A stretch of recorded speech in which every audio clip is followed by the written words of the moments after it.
Bengal mirror prime time पर देखें खबरें फटाफट। अब चंद मिनटों में जाने शिल्पांचल का हाल। आइए शुरू करते हैं आज की खबरों के साथ। भारतीय जनता पार्टी ने पश्चिम बंगाल में रेप, हत्या, महिलाओं के साथ जुर्म आदि मुद्दों को लेकर गुरुवार को आंदोलन किया। बीजेपी के विधायक अग्निमित्रा पाल के नेतृत्व में डीसी ऑफिस के सामने के रास्ते को अवरोध कर दिया गया और वहां बैठकर बीजेपी नेताओं ने राज्य सरकार और पुलिस के खिलाफ नारेबाजी की। अग्निमित्रा पाल ने पानागढ़ में एक युवती की मौत समेत राज्य के अन्य हिस्सों में रेप, महिला उत्पीड़न आदि मुद्दों को उठाते हुए राज्य सरकार और पुलिस प्रशासन को कटघरे में खड़ा किया। 4টে থেকে আমাদের আন্দোলন চলছিল দুর্গাপুর পুলিশ কমিশনারেটের সামনে, অফিসের সামনে। এখন উঠলো আমরা এইমাত্র আমাদের যে অবস্থান বিক্ষোভ আমরা টেম্পোরারিলি থামালাম। এই 4-5 ঘন্টায় অত্যন্ত দুর্ব্যবহার পেয়েছি। এখানকার যে এসিপি সুবীর রায় অত্যন্ত অভদ্রভাবে পেশ এসেছেন। মহিলার সাথে কি করে কথা বলতে হয় এবং মহিলা জনপ্রতিনিধির সাথে কিভাবে কথা বলতে হয় উনি জানেন না। ওনার কোনো অ্যাকাউন্টেবিলিটি নেই। ইনফ্যাক্ট মমতা ব্যানার্জির পুলিশেরই কোনো অ্যাকাউন্টেবিলিটি নেই। আমরা জানতে এসেছিলাম পুলিশ কি স্টেপস নিচ্ছে যাতে এই সুতন্দ্রার মতো অ্যাক্সিডেন্ট বা মার্ডার আর না হয়, কিন্তু উনি আমার মুখের ওপর বললেন আমরা সেটা বলতে পারবো না। আমি বুঝতে পারলাম না, আমাদের পাবলিকের ট্যাক্সের টাকায় সরকার চলে, আমাদের ট্যাক্সের টাকায় পুলিশের মাইনে হয়, অথচ আমরা যদি বলি যে আমার বোনটির মৃত্যু কিভাবে হলো বা আপনি কি প্রিকশন নিচ্ছেন, উনি বলছেন আমি বলতে পারবো না।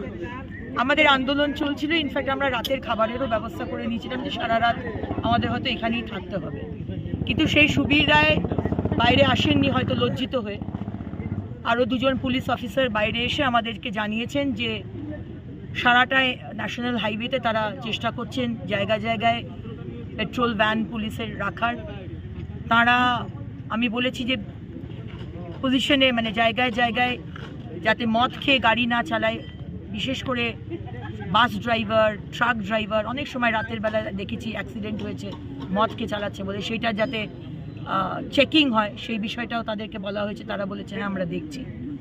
United forum of bank unions द्वारा आगामी 3 मार्च को दिल्ली के जंतर मंतर पर धरना प्रदर्शन किया जाएगा। इसके साथ ही united forum of bank unions ने अपनी मांगों के समर्थन में आगामी 24-25 मार्च को देशव्यापी बैंक हड़ताल करने की भी घोषणा की है।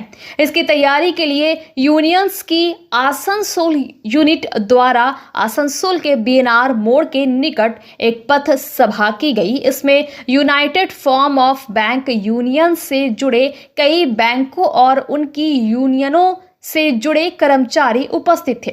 ये बैंक कर्मी 6 सूत्री मांगों को लेकर आंदोलन करने जा रहे हैं, जिनमें है सरकारी बैंकों में कर्मचारियों की भर्ती की जाए, सप्ताह में 5 दिन का कार्य दिवस हो, सरकारी बैंकों को और मजबूत किया जाए तथा अन्य मांगे। शहरों में बेहिसाब इलेक्ट्रिक रिक्शा यानी टोटो चलने से बसों से लेकर ऑटो चालकों की परेशानी बढ़ गई है और उनकी रोजी रोटी पर खतरा उत्पन्न हो गया है। इस समस्या से दुर्गापुर के ऑटो चालक भी परेशान है। बृहस्पतिवार को दुर्गापुर के ऑटो चालकों ने टोटो को लेकर अपना विरोध जताते हुए हड़ताल कर दी। उन्होंने अपने अपने ऑटो सड़कों पर नहीं उतारे, हालांकि उन्होंने इकट्ठा होकर टोटो के खिलाफ अपना विरोध जताया।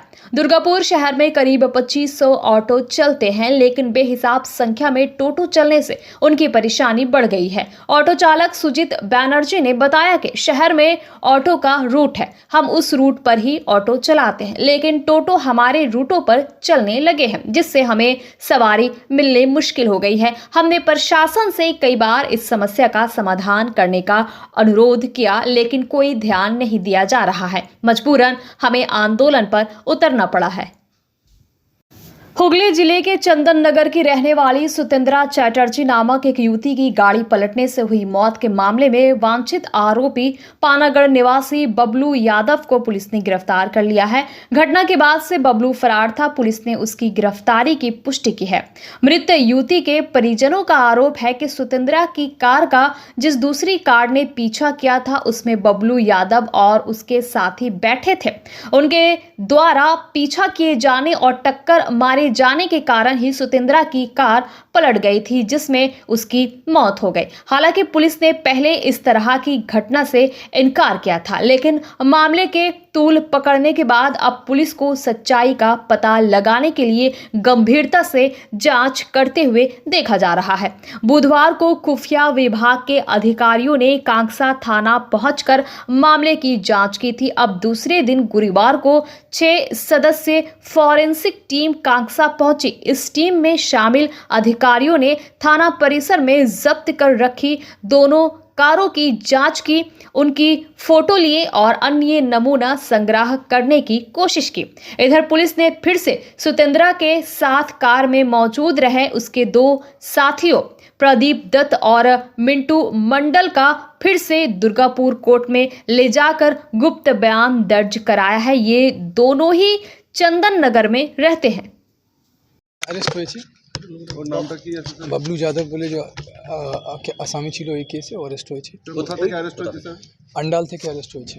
আর কি কি মানে কি কেস আছে ওর কাছে? কি ধারা দেয়া হলো মানে কালকে কোর্টে তোলা হবে? হ্যাঁ, কালকে কোর্টে প্রোডাকশন হবে। আমরা রিমান্ড চাইবো, তারপরে আমরা সব কিছু ভেরিফাই করব, ক্রাইম সিনে রিকনস্ট্রাকশন করাবো বা जो भी অ্যাক্সিডেন্ট সিন ছিল ওটা রিকনস্ট্রাকশন করাবো, কি উইটনেস ছিল সব কিছু কালেক্ট করব। ইনভেস্টিগেশন যেরকম আছে সেরকম চলতে থাকবে। ফার্দার ইনভেস্টিগেশন প্রসিড করলে আমরা জানাবো। স্যার মিন্টু মন্ডল কে অ্যারেস্ট হয়েছে স্যার? নেই, আর কোন সুতন্দ্রার বা তার সঙ্গে যারা ছিল বা তার গাড়ির চালক, তাদের সাথে কি এই বাবলু যাদবের টিমের আগে থেকে কোনো পরিচয় ছিল? নেই, এরকম কিছু পাওয়া গেছে? এরকম কিছু আমাদের এখন অবধি নলেজে নেই। Single arrest. हाँ। गुरुवार को आसनसोल दक्षिण ट्रैफिक गार्ड की तरफ से आसनसोल अदालत के निकट पश्चिम बंगाल सरकार के यात्री साथी ऐप को लेकर लोगों को जागरूक किया गया। आसनसोल दक्षिण ट्रैफिक प्रभारी संजय मंडल के नेतृत्व में इस ऐप के बारे में लोगों को बताया गया ताकि ज्यादा से ज्यादा लोग इस ऐप का उपयोग करें और सुरक्षित तरीके से सफर कर सके।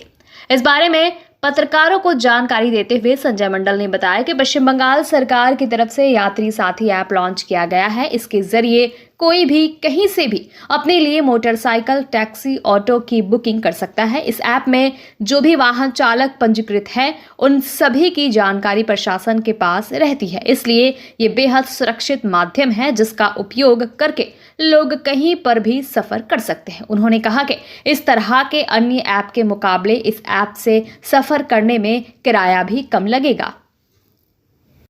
आसनसोल के मुर्गासौल में स्थापित श्री श्री विश्वनाथ मंदिर के स्थापना पर विभिन्न धार्मिक अनुष्ठान किए गए थे। यहाँ आर्ट ऑफ लिविंग द्वारा रुद्राभिषेक का भी आयोजन किया गया, जिसमें बड़ी संख्या में श्रद्धालु शामिल हुए। भजन संगीत प्रस्तुत किया गया, जिसमें भक्तगण झूमे। इस आयोजन में तमाम स्थानीय लोगों का सहयोग रहा। ये सुनते हैं पार्षद जीतू सिंह क्या कह रहे हैं इस संबंध में। बंगाल मिरर न्यूज़ देखने के लिए सभी दर्शकों को धन्यवाद। आप हमें अपने सुझाव दे सकते हैं हमारे व्हाट्सएप नंबर पर। हमारा नंबर है 7047958258। हमारा दूसरा नंबर है 7908186164। कृपया हमारे चैनल को लाइक और सब्सक्राइब करें।